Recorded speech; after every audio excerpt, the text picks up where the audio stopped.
Welcome back. तो friends, अभी का बड़ा ही मजेदार वीडियो है। अच्छा, पहले मैं टाइटल पढ़ती हूँ फिर बताऊंगी। टाइटल है, जिस भारत पर इंग्लैंड ने किया था राज, उसी देश का बेटा बनेगा इंग्लैंड का प्रधानमंत्री। अरे वाह। और इससे मजेदार बात क्या है बताओ? वो जो बनने का जिसका चांस है प्रधानमंत्री, उसका नाम क्या है? ऋषि। अरे वाह। तो पहले आपके कमेंट मैंने पढ़ा ना, तो आपने लिखा था ऋषि बन रहा है और ऐसे करके कुछ लिखा। मैंने कहा ऋषि कहाँ बन रहा है, वो तो अभी तक स्कूल में नहीं उसने खत्म किया। किस क्या बात कर रहे हैं, ये मजाक हो रहा है क्या? फिर नीचे उसके बाद पूरा नाम पढ़ा, उसके बाद नीचे लिखा हुआ था ऋषि आपका बेटा नहीं। मैंने कहा समझ में आई। पर देखो यार, अपना नाम ने कितना अच्छा नाम चूज किया है। मैं तो ये सोच रही हूँ कि वही नाम से यूके में भी कोई है और उसके चांसेस अब हैं वहां के प्राइम मिनिस्टर अभी वो इलेक्शन में शायद लड़ रहे होंगे। हाँ, जो भी है, पर देख लो कितना ऊपर तक राइज किए, कमाल ही है। और टाइटल भी कमाल का है कि जिस देश ने हम पे राज किया इतने साल, वहां पे हमारे एक इंडियन ओरिजिन का वहां पे अब बनेगा प्रधानमंत्री। तो चलो जल्दी से वीडियो शुरू करते हैं। वीडियो शुरू करने से पहले अगर आप चैनल पर नए हो और आपने अभी तक सब्सक्राइब नहीं किया है, तो जल्दी से पहले सब्सक्राइब के बटन और बेल आइकन को क्लिक कर लो, ताकि आपको हमारे सारे न्यू वीडियोस के नोटिफिकेशन मिल जाए जैसे हम अपलोड करें। अगर आपको वीडियो पसंद आता है प्लीज लाइक एंड शेयर। चलिए शुरू करते हैं। 200 साल तक जिन अंग्रेजों ने हिंदुस्तान पर राज किया, 200 साल तक जिन अंग्रेजों से हिंदुस्तान आज़ादी की लड़ाई लड़ते रहे और अपनी आज़ादी लेने में कामयाब रहे, उसी इंग्लैंड का अगला प्रधानमंत्री एक भारतीय बनने जा रहा है। एक बार फिर भारत का डंका पूरी दुनिया में बजने जा रहा है।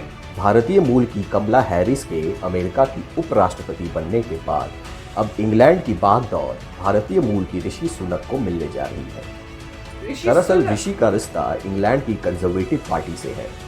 साल 2019 में कंजर्वेटिव पार्टी ने बड़े अंतर से इंग्लैंड में चुनाव जीता था और इस जीत का सेहरा हाल के प्रधानमंत्री बोरिस जॉनसन के सिर पर रहा था। हालांकि बोरिस जॉनसन अब काफी आलोचनाओं के शिकार हो रहे हैं।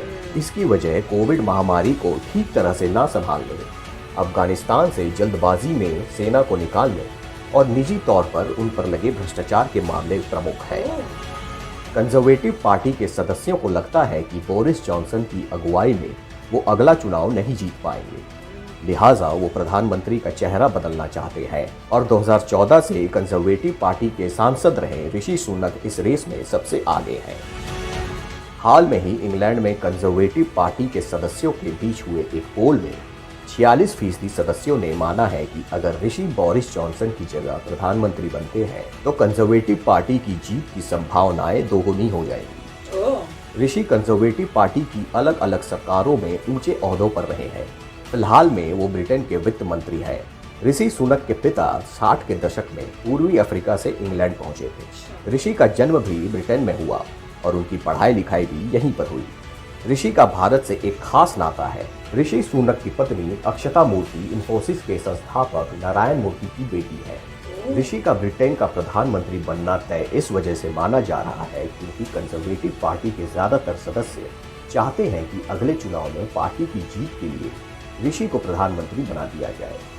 ब्रिटेन में रहने वाले भारतीय और दूसरे देशों से आए लोगों से भी ऋषि के बहुत अच्छे संबंध हैं और वो जमीनी स्तर पर भी लोगों से जुड़े हुए हैं। तो फ्रेंड्स, काफी इंटरेस्टिंग वीडियो था, मजा आ रहा था। ऋषि ऋषि सुन के तो मुझे ऋषि याद आ रहा था, अपना ऋषि। और फिर जब शक्ल देखती थी मैंने कहा यार ये अपना ऋषि तो है नहीं है। तो कितना अजीब सा फील हो रहा था कि आप किसी ऋषि को जानते हो और यहाँ पे एक और कोई ऋषि है, तो वो थोड़ा अजीब सा फील हो रहा था, पर खुशी बहुत हो रही थी। और इसमें ये बहुत अच्छा बताया कि इंडिया से थे पर रहते थे वो, मेरे ख्याल से कहाँ बताया था, अफ्रीका बोला था, कहाँ बोला था, अफ्रीका में थे उसके फादर। हाँ, और वहां से फिर वो यहाँ आए थे ब्रिटेन में 60s में, और यहीं पे वो पैदा हुए हैं। ये ऋषि जो है यहीं पे पैदा हुए हुए हैं यूके के अंदर ही, और वहीं पे सारी पढ़ाई की हुई है। तो और शादी हुई है उनकी इंडियन ही एक लेडी से, जो इतने बड़े वो रिनाउंड हैं, वही तो उसके पेरेंट्स जो थे। बिल्कुल। तो इतना मतलब वो ऑब्वियसली जो हाई पोजीशन में, वो हाई पोजीशन के लोगों से पर इंडियन ओरिजिन से की, दैट वाज वेरी ग्रेट। वो सुन के बहुत खुशी हुई। और लग रहा था कि पूरा इंडियन कल्चर, जैसे फोटो जो दिखाई थी, जो उनकी वाइफ थी वो पूरा इंडियन ड्रेस्ड अप थी, तो ऐसे लग रहा है कि अपना इंडियन कल्चर वहां पे भी है। मैं तो ये सोच रही हूँ कि जब ये बन जाएंगे तो मतलब अपने दुश्मनों में रिएक्शन क्या होगा, समझ रहे हो ना। तो वो बड़ा इंटरेस्टिंग था, पर प्राउड बहुत फील हो रहा था कि देखो कि कितना कमाल कर रहे हैं हमारे इंडियंस अब जगह जगह जाकर, और अब वो टाइम आ रहा है कि वो शाइन हो रहे हैं। पहले तो आके सेटल हुए, पेरेंट्स आके सेटल हुए, उसके बाद जो नेक्स्ट जनरेशन आई है जो वहीं पे पली और बड़ी है, वो अब अपना दिखा रही है हुनर। तो बिल्कुल ठीक टाइम पे जो है पेरेंट्स मूव किए, और उसके बाद जो नेक्स्ट जनरेशन है अब वो शाइन कर रही है और इंडिया को भी प्राउड कर रही है। कितना कमाल हो जाएगा। मैं सोचती हूँ अगर जब बन गए पीएम तो भैया एक इंडियन जो ओरिजिन के जिनके पेरेंट्स थे वो इंडियन बन जाए प्राइम मिनिस्टर, वो भी यूके के। एक टाटा ने कमाल किया हुआ है, अब एक और ये कमाल हो जाएगा, मजा ही आ जाएगा। बिल्कुल, अभी ये पता नहीं है कि कब इलेक्शंस होंगे और कितने चांसेस हैं बनने के, मगर यहीं तक पहुंचना बहुत बड़ी बात है। बहुत ही अमेजिंग बात है कि यहाँ तक पहुंचे हैं। और ये भी कहना पड़ेगा कि वहाँ के लोगों ने ज्यादा बायस नहीं है। मतलब कुछ हद तक हर इंसान में बायस होगा, हर कंट्री में बायस होता है, इसमें कोई डाउट नहीं है। मगर किसी इंसान का यहाँ तक पहुंचने का मतलब है कि बहुत स्ट्रगल्स के साथ पहुंचे होंगे और इतनी अकम्प्लिशमेंट्स होंगी कि उसको कर नहीं पा रहे होंगे कि यही बेस्ट बंदा है। इतना जबरदस्त बायस नहीं है कि आप वहां तक लोगों को पहुंचने ना दें। इसका मतलब इसके पीछे क्या है, एजुकेशन है। टू बी फ्रैंक, कि एजुकेशन आपका माइंड ओपन करता है कि आप ये मत देखिए किसकी क्या उसका ओरिजिन है, नेशनल ओरिजिन कहाँ से आया है। चेंजेस आ गए हर जगह जितने भी मॉडर्न सोसाइटीज हैं उनमें एजुकेशन ने उनको ये सिखाया है कि आप बंदे की पावर देखो, उसका ओरिजिन नहीं। इनफैक्ट लॉ में भी ऐसा है कि वो डिस्क्रिमिनेशन माना जाता है। यहाँ तक है यूएस में, मुझे यूके का पता नहीं, वहां पर भी सिमिलर होगा। यूएस में तो अगर आप डिस्क्रिमिनेट करते हैं किसी के नेशनल ओरिजिन की वजह से कि वो कहाँ से आया है, कहाँ का डिसेंडेंट है, तो भी वो इलीगल है। हाँ, पर जो करना होता है वो फिर साफ नहीं करते ना, वो आपको साफ दिखेगा नहीं। रीजन मैं ये बता रहा हूँ एजुकेशन का, कि एजुकेशन में बचपन से आपको ये बता रहे हैं तो इंसान वैसा ही सोचता है कि देखो भैया मैं बंदे की दम पे देख रहा हूँ, ये नहीं कि वो कहाँ से आया था।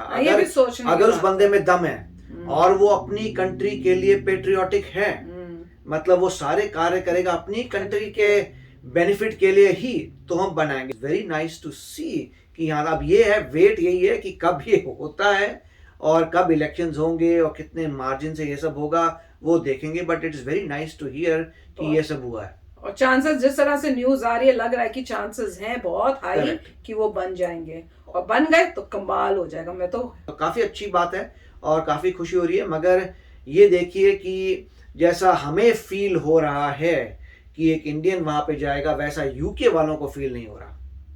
इन अ वे कि डायरेक्टली नहीं हो रहा, बायस नहीं है। तो बहुत ही मतलब वहां पे भी चेंजेस अब आ रहे हैं। अब जो जनरेशन आ रही है वहां पे भी, वो भी उस टाइप की नहीं है जो उस पुराने जमाने की नहीं। अच्छी बात है, पर हमें फिर भी बहुत प्राउड होता है कि देखो हमारे जो इंडियन हैं वो अब जहां जहां जा रहे हैं वहां शाइन कर रहे हैं। और उससे ज्यादा प्राउड क्या हो रहा है कि भैया नाम है ऋषि, है ना भाई। तो चलो चलते हैं, मिलेंगे नेक्स्ट वीडियो में बहुत ही जल्द। Till then take care and bye bye. तो अगर आप मेरे इस चैनल पे नए हो तो जल्दी से सब्सक्राइब के बटन को हिट करो और बेल आइकन को क्लिक करो, ताकि आपको मेरा जब नया वीडियो मैं लगाऊं आपको उसके बारे में जल्दी से पता चल जाए।